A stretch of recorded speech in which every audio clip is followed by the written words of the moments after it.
Bueno, buenos días a todos, feliz día del Señor.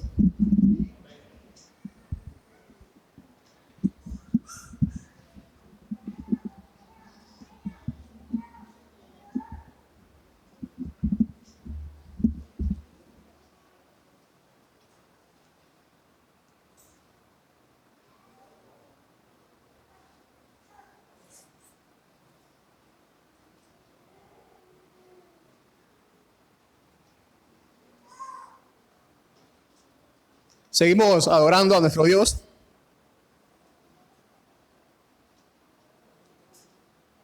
Ahora con la enseñanza de la palabra vamos a Santiago entonces. Santiago.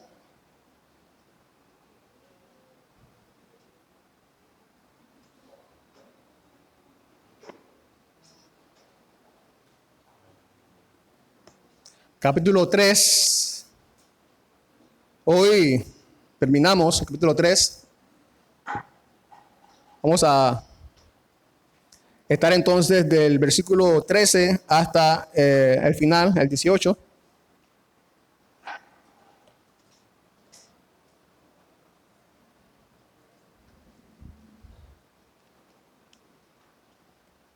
Hoy también tenemos Santa Cena, así que seguimos después de la enseñanza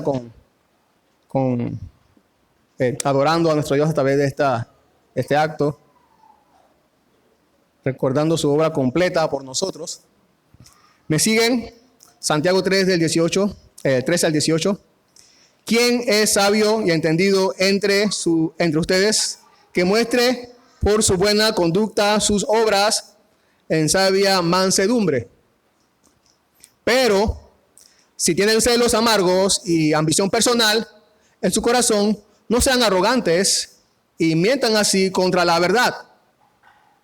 Esta sabiduría no es la que viene de lo alto, sino que es terrenal, natural, diabólica. Porque donde hay celos y ambición personal, allí hay confusión y toda cosa mala. Pero la sabiduría de lo alto es primeramente pura, después pacífica, amable, condescendiente, llena de misericordia y de buenos frutos, sin vacilación, sin hipocresía. Y la semilla cuyo fruto es la justicia se siembra en paz por aquellos que hacen la paz.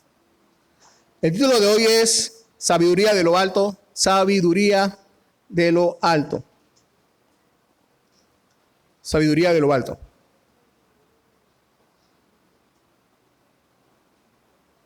La semana pasada estuvimos hablando acerca de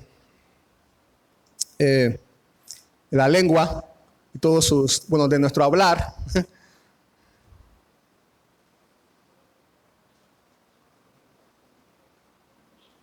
Cómo usamos nuestras palabras. Y terminamos hablando acerca de que necesitamos un guardián, un vigilante. Y ese es el Señor Jesús. Ahora Santiago nos instruye y no es la primera vez, a que debemos vivir en sabiduría, practicar sabiduría. Cuando los más adultos, nosotros éramos jóvenes y vivíamos con nuestros padres,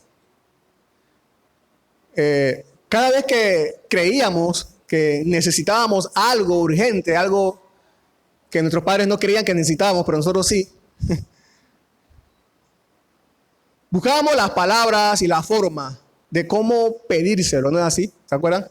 ¿Se acuerdan cómo manipulaban las palabras para convencer a sus padres? ¿Se acuerdan de eso?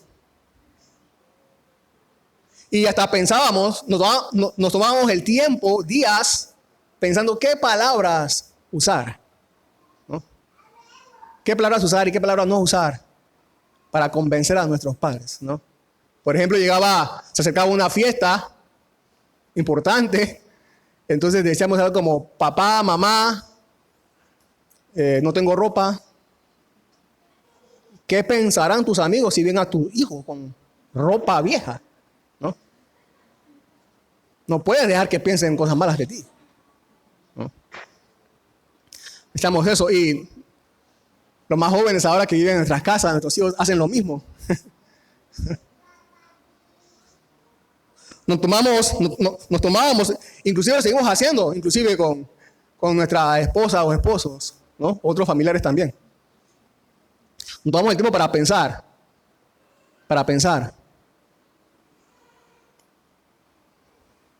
Pero ¿qué tal si hacemos el mismo esfuerzo mental? ¿Qué les parece?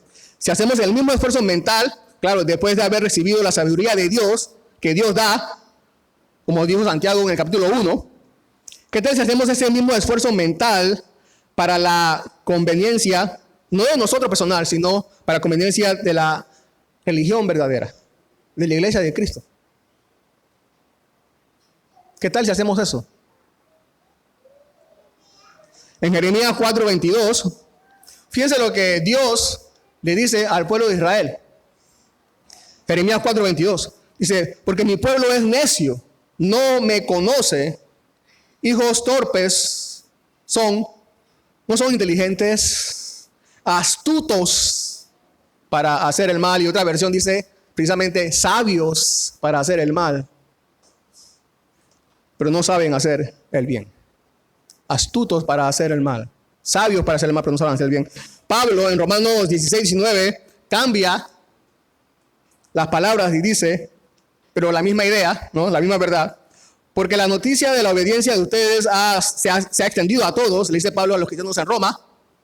Por tanto, me regocijo por ustedes, pero quiero que sean sabios para lo bueno e inocentes para lo malo. Sabios para la conveniencia, no mía, sino de la iglesia, el cuerpo de Cristo, para la religión verdadera. ¿No?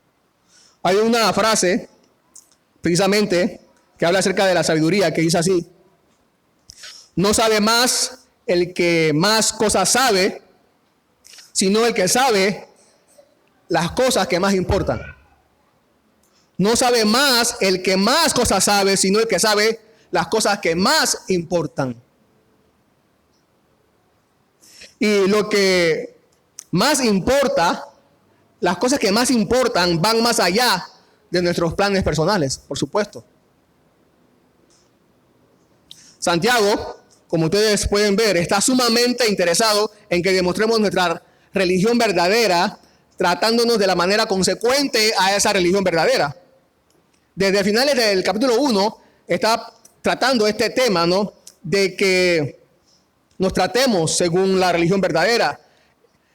Nos ha llamado a eso, nos ha instruido a eso. Nos ha llamado la atención con respecto al trato de los unos para con los otros. En el capítulo 2 también vimos cómo nos advirtió con respecto al favoritismo y tratarnos a todos justamente. En el mismo capítulo, al final, en la segunda parte del capítulo 2, nos animó a demostrar nuestra fe con nuestras obras y no solamente con nuestras palabras. Nuestra fe los unos para con los otros. En el capítulo 3, la semana pasada, nos instruyó que no podemos usar nuestra lengua, nuestra boca para bendecir a Dios y al mismo tiempo maldecir a los demás. No podemos hacer eso. Y después de recordar que necesitamos un vigilante, como vimos, un vigilante de nuestra boca, nuestra lengua, debemos reconocer también que necesitamos ser hombres y mujeres sabios. Pero ser sabios por las motivaciones correctas, para la confirmación de la religión verdadera, para eso.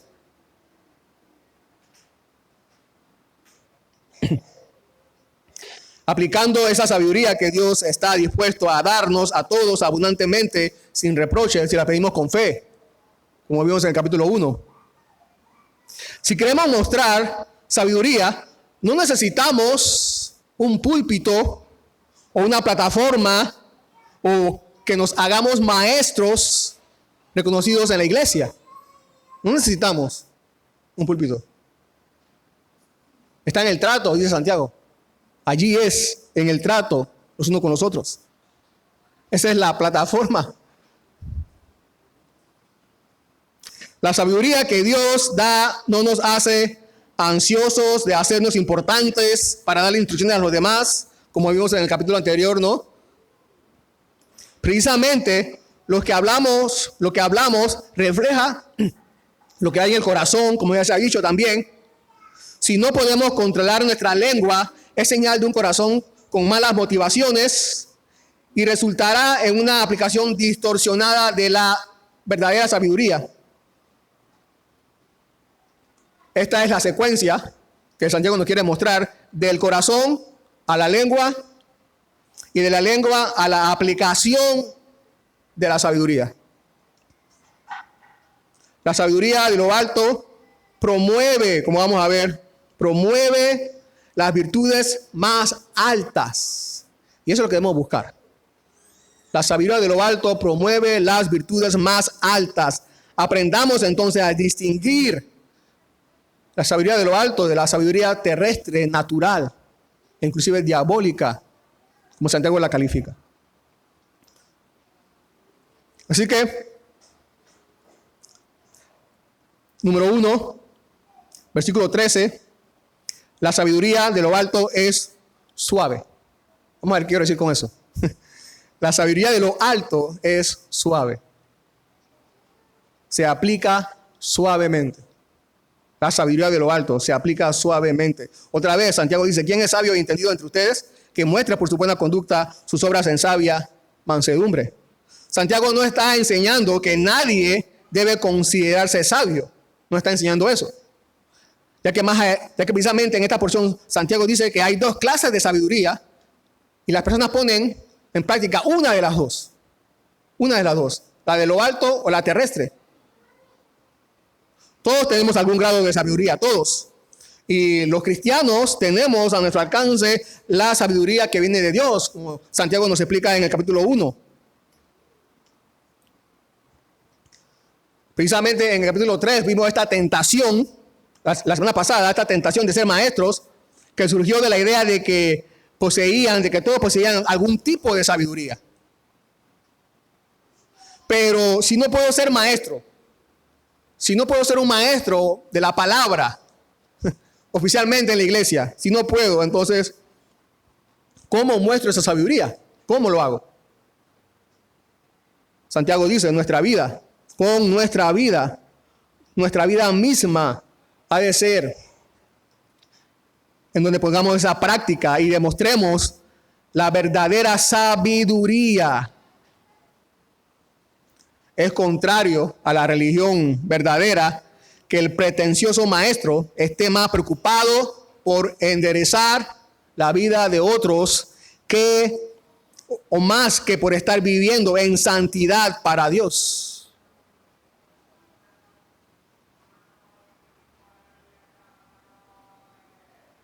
No nos atrevamos, hermanos y hermanas, a pensar que verdaderamente poseemos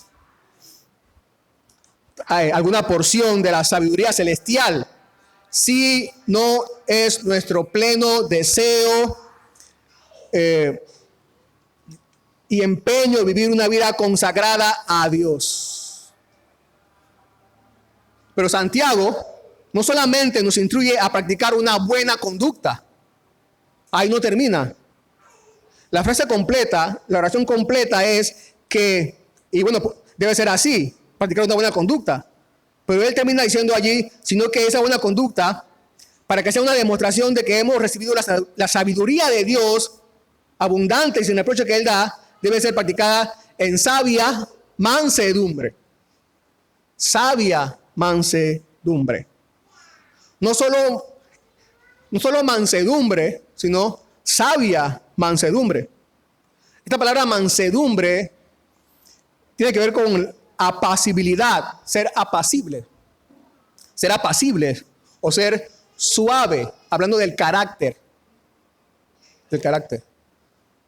apacible, carácter suave.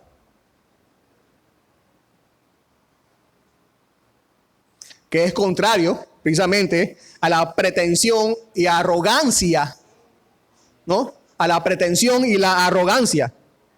O sea que el verdadero sabio no es prepotente, sino que es apacible y suave en carácter.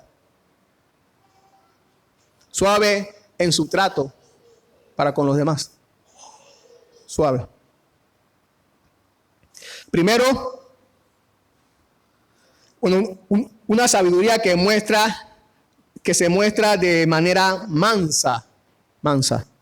Primero, porque nos sometemos a la voluntad de Dios con una actitud suave, sin autoconfianza en nosotros mismos, sin ninguna jactancia, reconociendo las deficiencias en nosotros y también nuestras imperfecciones, y atribuyendo las ganancias al poder solamente de la gracia de Dios. Y segundo, esta actitud suave debe ser reflejada en el trato con los demás también, haciendo, en otras palabras, haciendo la voluntad de Dios de manera suave, apacible. Haciendo la voluntad de Dios de manera apacible. Hay una ilustración del pastor Spurgeon que quiero compartir con ustedes, que dice así.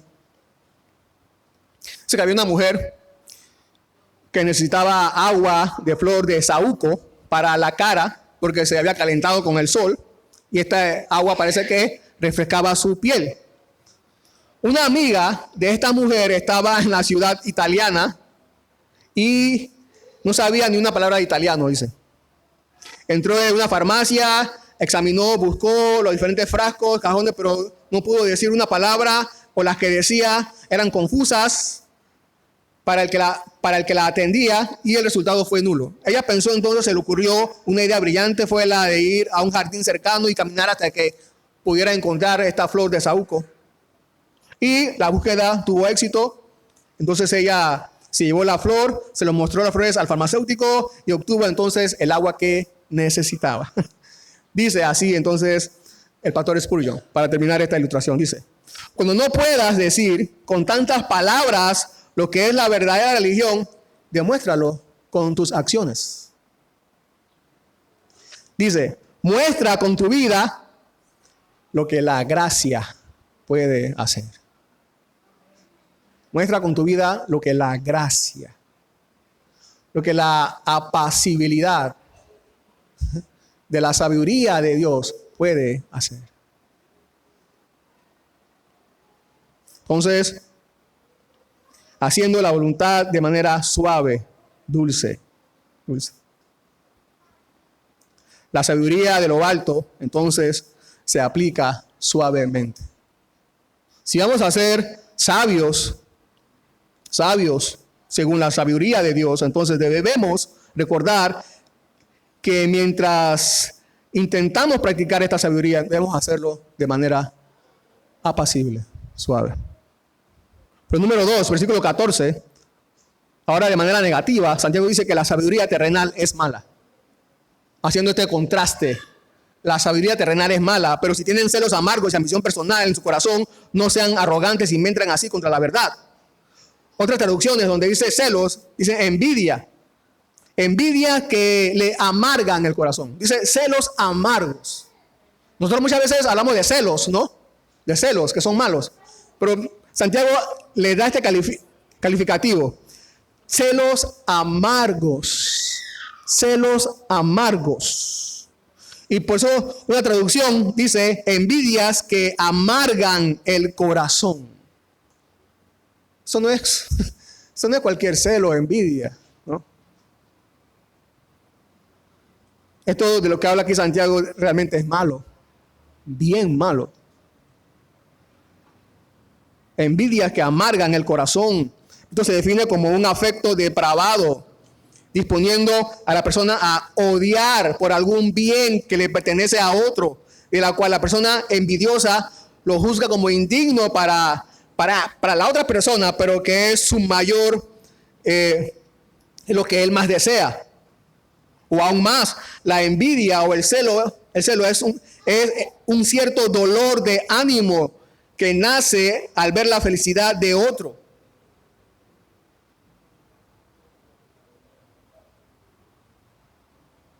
Entonces, hay odio y hay dolor. Odio para el otro y dolor para uno mismo. Odio y dolor. odio para el otro y dolor para uno mismo. Cuando se manifiesta en odio, entonces ataca a la persona, a la otra, pero el que envidia, entonces, el que envidia es atacado por el dolor. Y por supuesto que ambos son desafectos y rencores internos, celos amargos. Y hay una historia, no sé si la han escuchado, que explica muy bien esto de celos amargos y el odio y el dolor que uno siente por las demás personas.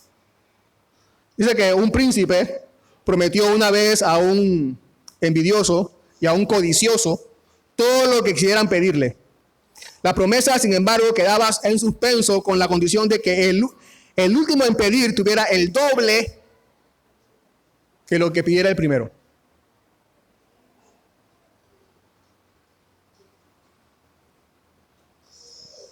Cualquiera de los dos podía pedir lo que quiera y el príncipe se lo daría. Pero el que pedía el segundo iba a recibir el doble de lo que pidió el primero. Pero era un envidioso y un codicioso. Así que ambos, por lo tanto, no estaban dispuestos a hacer la primera petición. Querían pedir la segunda petición para recibir el doble. Pero el príncipe, percibiendo esta renuencia, ordenó al hombre envidioso que fuera el primero en pedir. Así que la petición del envidioso fue esta: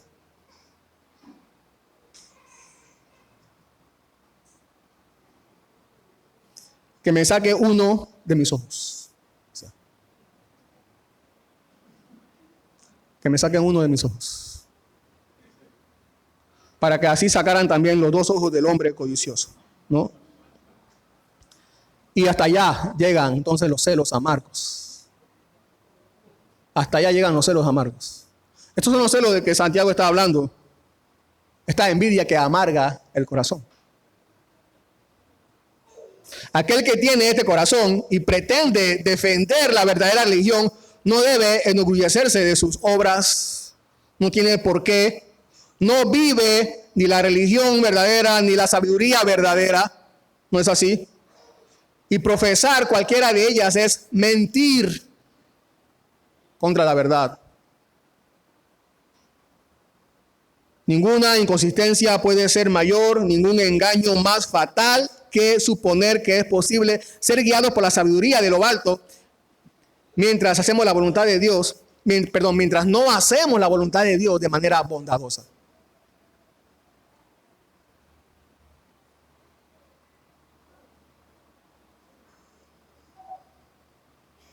Si es así, si actuamos con este corazón envidioso, entonces lo que hacemos es encubrir la verdad con falsos logros. Santiago sigue hablando de la sabiduría, de la mala sabiduría. Esta sabiduría, versículo 15, no es la que viene de lo alto, sino que es terrenal, natural, diabólica. No es sabiduría de lo alto, o sea, que no es la que viene de Dios, no es la sabiduría que Dios da, que Santiago habla en el capítulo 1, no es esa. Es sabiduría terrenal, se dedica a objetivos terrenales, no busca fines e intereses celestiales, sino mundanales. La sabiduría terrenal persigue más la conveniencia propia que la piedad. Se limita al deleite del yo, a mis caprichos, a mis intereses personales. No es espiritual porque no viene del Espíritu Santo. Es una sabiduría que se origina en este mundo que está compuesto por personas que con mentes y corazones opuestos a la voluntad de Dios. Es natural. Otra traducción dice sensual, natural. O sea que son los deseos, no son los deseos de las virtudes del Espíritu Santo. Es lo que se adquiere por la sola fuerza de la naturaleza. Y solo es agradable a la naturaleza corrupta con la que todo ser humano nace. Es natural. También dice, y por último, y el más repulsivo de todos los calificativos es diabólica, dice. diabólica. ¿Se acuerdan que en el capítulo anterior Santiago dice que la lengua es encendida por el fuego del infierno? La sabiduría que sigue esta envidia, esta clase de envidia que Santiago habla, también tiene ese origen, el infierno mismo.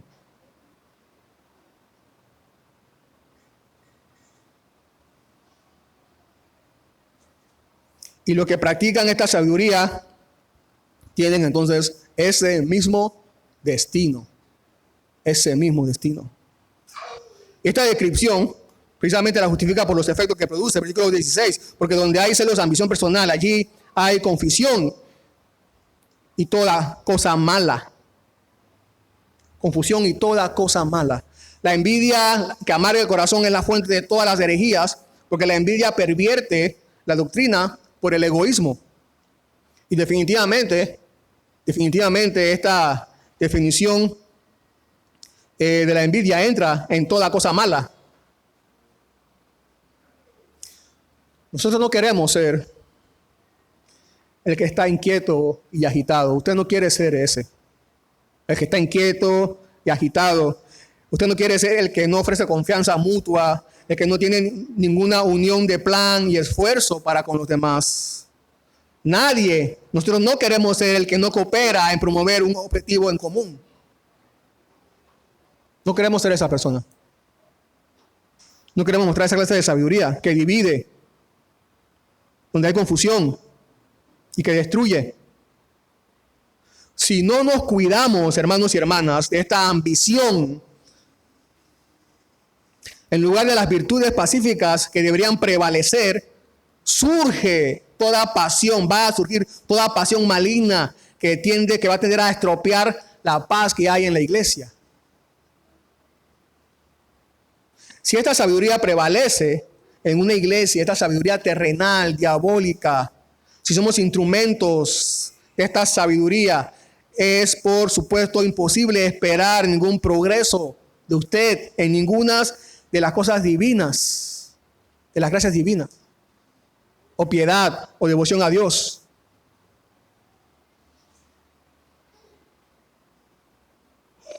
Y cualquier esfuerzo que usted haga en la iglesia será un esfuerzo en vano. Esta sabiduría desvirtúa el amor real y ferviente.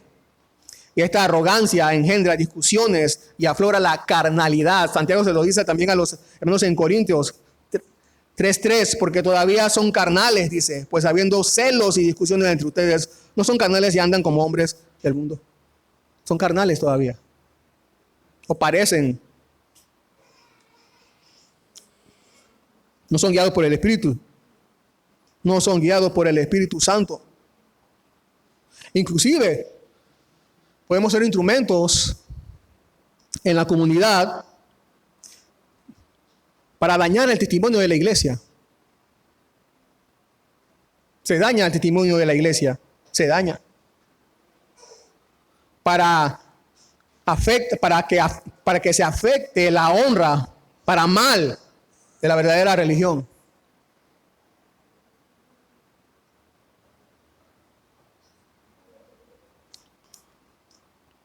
Un embajador inglés invitó a un emperador turco para que escuchara un poco la música inglesa de la que el emperador turco era indiferente, ¿no? Así que llegó el emperador para el concierto de música inglés, pero sucedió que los músicos tardaron tanto en afinar sus instrumentos que el emperador turco, disgustado por la apatía de los músicos, se marchó descontento antes de que empezara la música.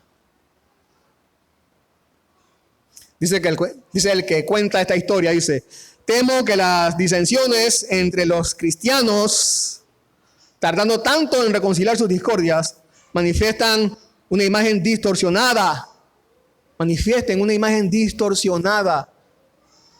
de la religión pura y sin mancha.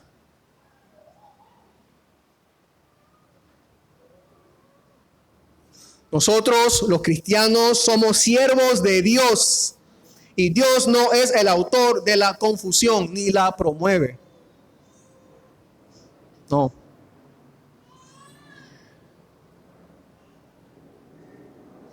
Ahora Santiago vuelve a hablar de la sabiduría de lo alto y a sus características, versículo 17. Así que 3, la sabiduría de lo alto es virtuosa.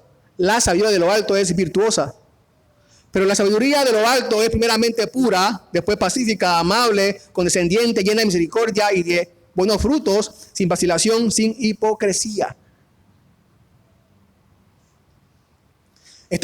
Fíjense cómo Santiago describe, ¿no? Define la sabiduría.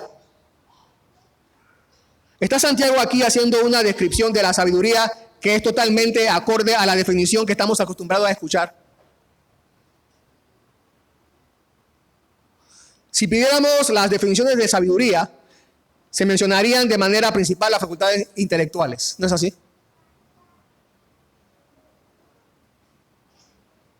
¿Qué sabiduría? El que sabe mucho.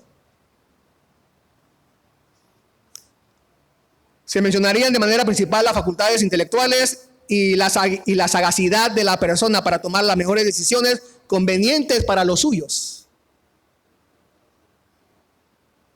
Fíjense algunas definiciones populares de la sabiduría, fíjense. Por ejemplo, una vez dijo Aristóteles, el ignorante afirma, el sabio duda y reflexiona.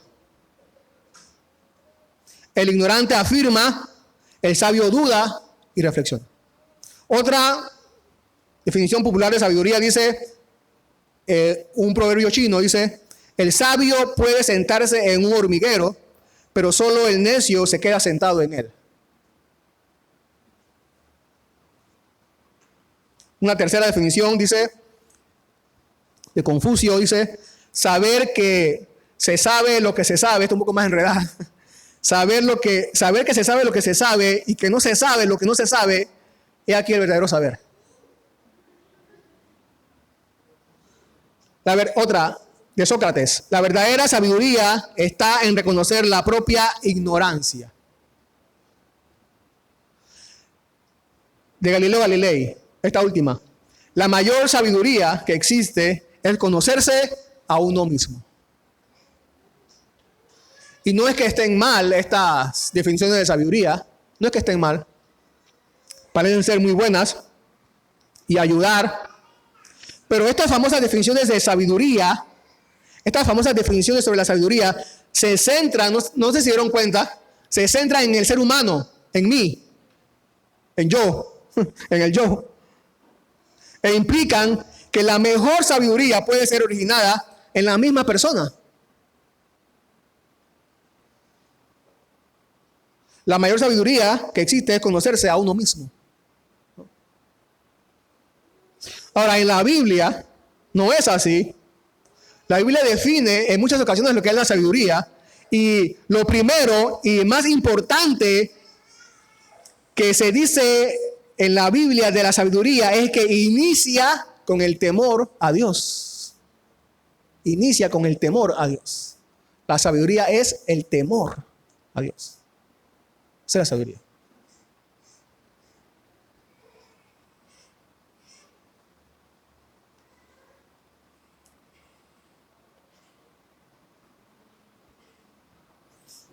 Y Santiago define aquí la sabiduría de lo alto según las virtudes de la misma sabiduría de lo alto.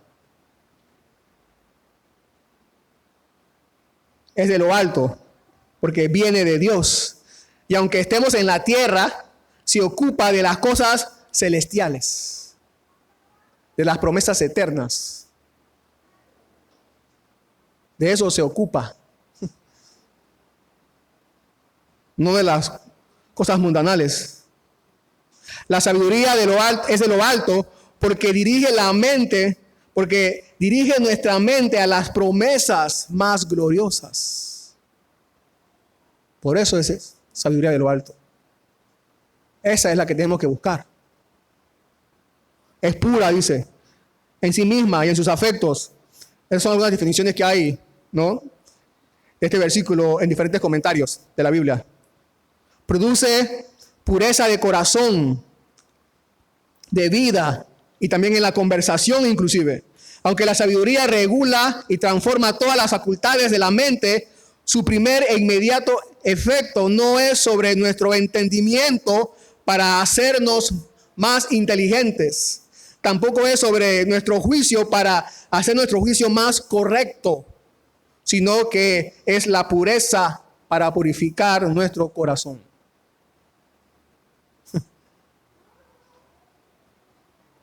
Así actúa la sabiduría de lo alto.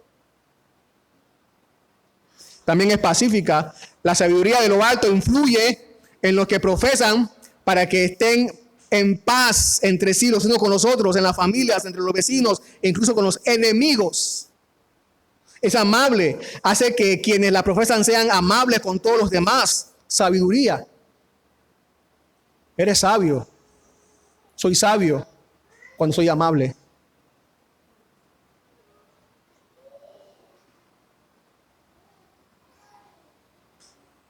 Hace que soportemos las flaquezas de los más débiles, que soportemos y que perdonemos mutuamente las injurias y las ofensas. Que condescendiente, no nos hace tercos ni obstinados, sino cooperadores y serviciales, llena de misericordia. Estamos dispuestos a pasar por alto una transgresión y conceder el perdón a los que nos ofenden, realizando todos los actos de bondad posibles. Y también dice que de buenos frutos. La sabiduría de lo alto desborda en sentimientos de bondad y compasión, sin vacilación, o sea, imparcial, sin hacer diferencia, no siendo influenciados por una característica en la vestimenta o en el rango o la posición, sino que tratamos a los demás de igual manera y mostramos bondad de acuerdo con las necesidades de cada uno, sin hipocresía, dice. O sea, sin disimulo, sin pretender ser lo que no es, lo que no somos, actuando siempre en su propio carácter, naturaleza, nunca actuando detrás de una máscara, sin hipocresía, sin buscar otra cosa que la gloria de Dios, nada más. Nada más. Y sin emplear para alcanzar esta gloria de Dios otros medios que no sean lo de su propia naturaleza. Esta es la sabiduría celestial. Esta es la sabiduría de lo alto, la sabiduría celestial, la sabiduría que Dios nos la da si la pedimos con fe. ¿Se acuerdan? Esta sabiduría de lo alto opaca y anula todo egoísmo que amarga el corazón. ¿Practica usted esta sabiduría? ¿Practicas tú esta sabiduría? ¿Practicas tú esta sabiduría?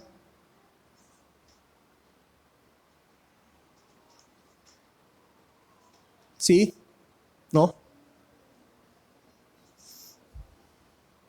Si usted piensa que no, si tú piensas que no la practicas, y tú puedes decir ahí mismo, para ti mismo, puedes responder ahí mismo, puedes responder, no la practico.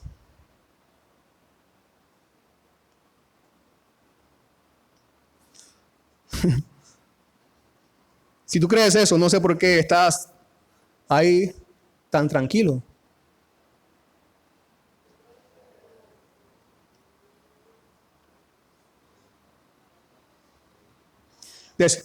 Deberías estar sumamente intranquilo, deberías estar desesperado y deberías estar sumamente preocupado, ya que solo hay otra única alternativa a la sabiduría de lo alto que puedes practicar. Si no estás practicando la sabiduría de lo alto, entonces estás practicando la sabiduría diabólica.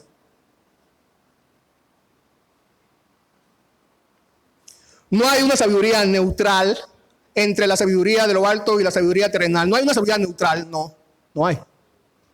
No hay. O es de lo alto o es diabólica. Una de las dos. Una de las dos. No puedes estar viviendo una vida centrada. Entonces, si es así, entonces no puedes estar viviendo una vida centrada en los propósitos de Dios, sino una vida en total confusión. Tú mismo lo has confesado al aceptar que no practicas la sabiduría de lo alto.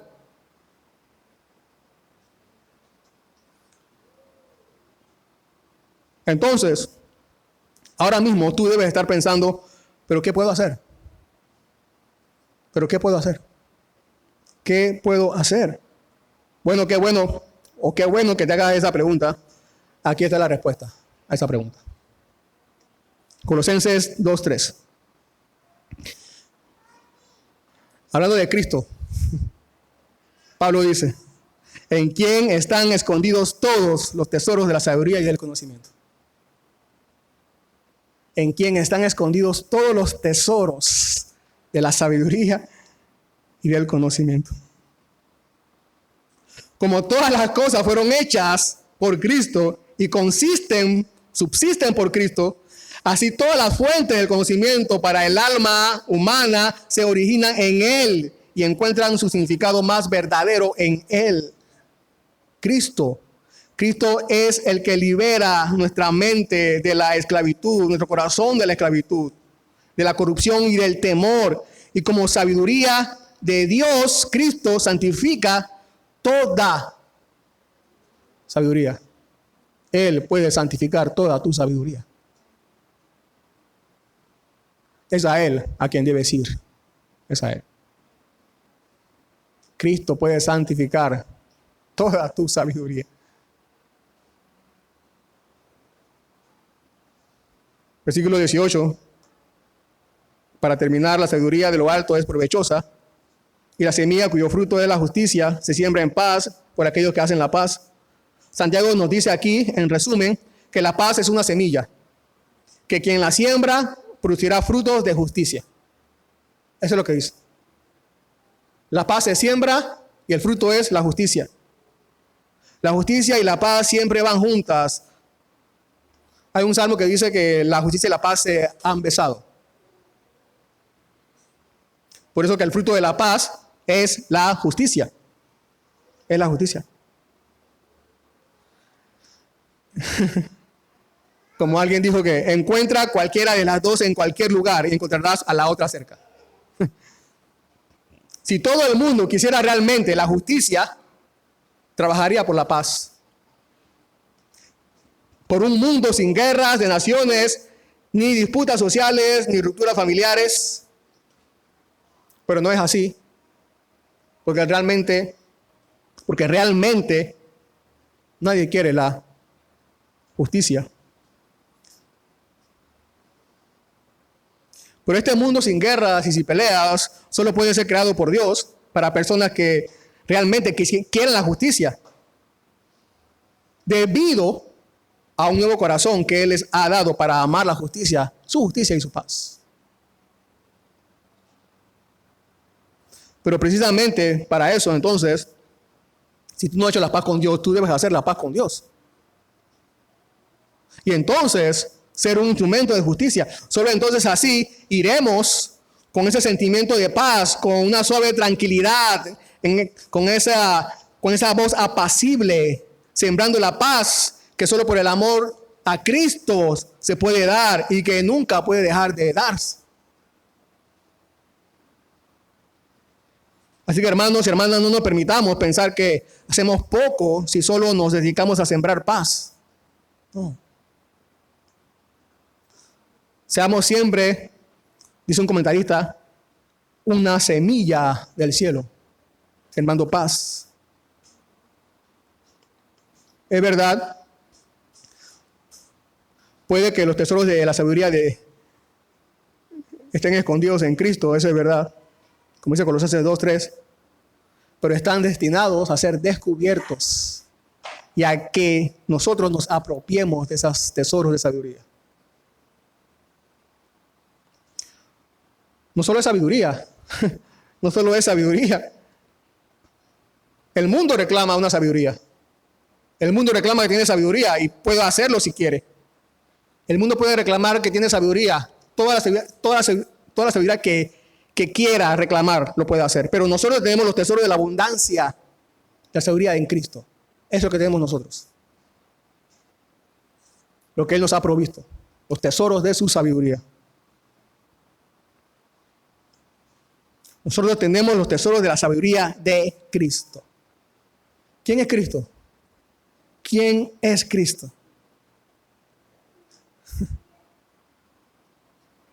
Si alguien le pregunta esta semana, ¿quién es Cristo? Oye, ¿quién es Cristo? Dele esta respuesta. Cristo es la fuente inagotable de la sabiduría más verdadera. Ese es Cristo. Cristo es la fuente inagotable de la sabiduría más verdadera. Y tú debes ir y beber de Él. Todos debemos ir a Él todos los días y beber de Él. Creyendo su palabra. Todos los días. Así que hermanos y hermanas, salgamos de aquí y hablemos con sabiduría. Comportémonos con sabiduría y podemos hacerlo sin temor. Hagámoslo. Podemos hacerlo sin temor. Porque no es nuestra sabiduría. Si fuera nuestra, entonces sí, tengamos mucho temor. Pero no tenemos que tener miedo a vivir de esta manera, porque es la sabiduría que viene de lo alto. Son los tesoros de la sabiduría de Cristo. Eso es lo que tenemos nosotros, para la gloria de Dios y para bendición del resto de su iglesia. Oremos. Señor, gracias por tu palabra. Padre, gracias por todos estos recursos, Señor, todo lo que tú nos has provisto para vivir la nueva vida que ahora tú nos has dado. Tú eres nuestro Dios y en nuestro corazón está el único deseo de agradarte. Y no solamente amarte a ti, sino también está el deseo de amarnos, Señor, de amar a los demás, de amar a tu pueblo, a tu iglesia. Pero necesitamos de tu gracia, Señor, de tu gracia. Danos la fe para pedirte esa sabiduría, Señor, que tú nos quieres dar y poder recibirla, practicarla, darla para bendición de tu iglesia, para bendición, edificación, Señor, de tu cuerpo y bendición, Señor, de tu iglesia. Que tu iglesia, que tú seas glorificado, Señor, que tú seas glorificado. Danos un corazón, Señor, que esté inclinado al deseo de conocerte más y más y más y más. No nos dejes, tú no nos has dejado, Señor, solos. Tenemos al Espíritu Santo, a tu guía, a tu sabiduría, Padre, que nos das. Gracias por eso. Amén.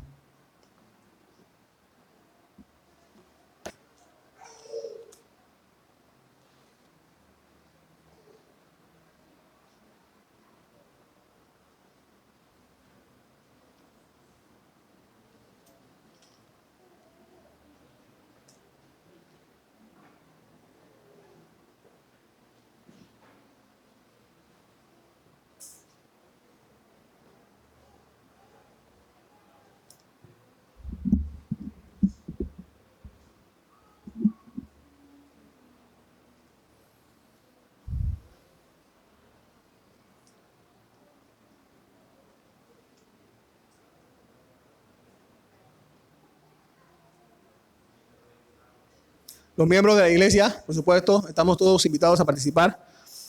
Si no es miembro de la iglesia, pero está bautizado, o el arrepentimiento, el arrepentimiento puede también, si lo desea, participar con nosotros estos dos elementos y celebrar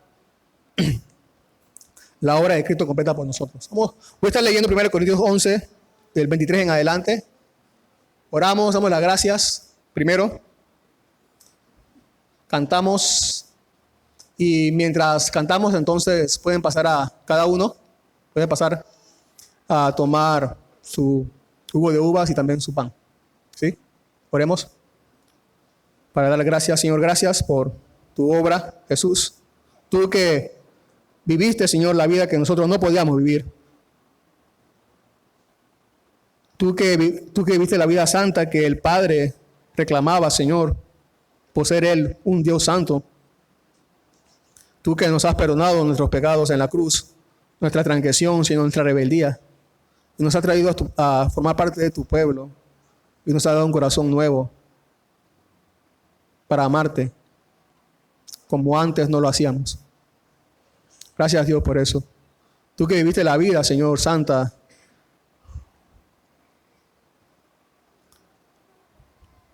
Moriste, Señor, siendo el Cordero Santo de Dios. Pero también resucitaste, Señor, para que nosotros podamos tener vida eterna con Cristo Jesús. Gracias por todo. Gracias por todo. No necesitamos añadirle más. Tú le hiciste toda, Señor. Nosotros lo único que hacemos es descansar en ti, descansar en tu gracia, descansar en tu provisión, en la riqueza de tu gracia, Señor, para nosotros. Gracias por todo. Te alabamos y que en nuestro corazón, Señor, rebosa de adoración, de gratitud por todo lo que tú hiciste, por tu obra por nosotros. Gracias, Padre, por adoptarnos como tus hijos. Gracias, Señor, por recibirnos en Cristo Jesús. Nuestra esperanza está en Él. Gracias por todo. Amén.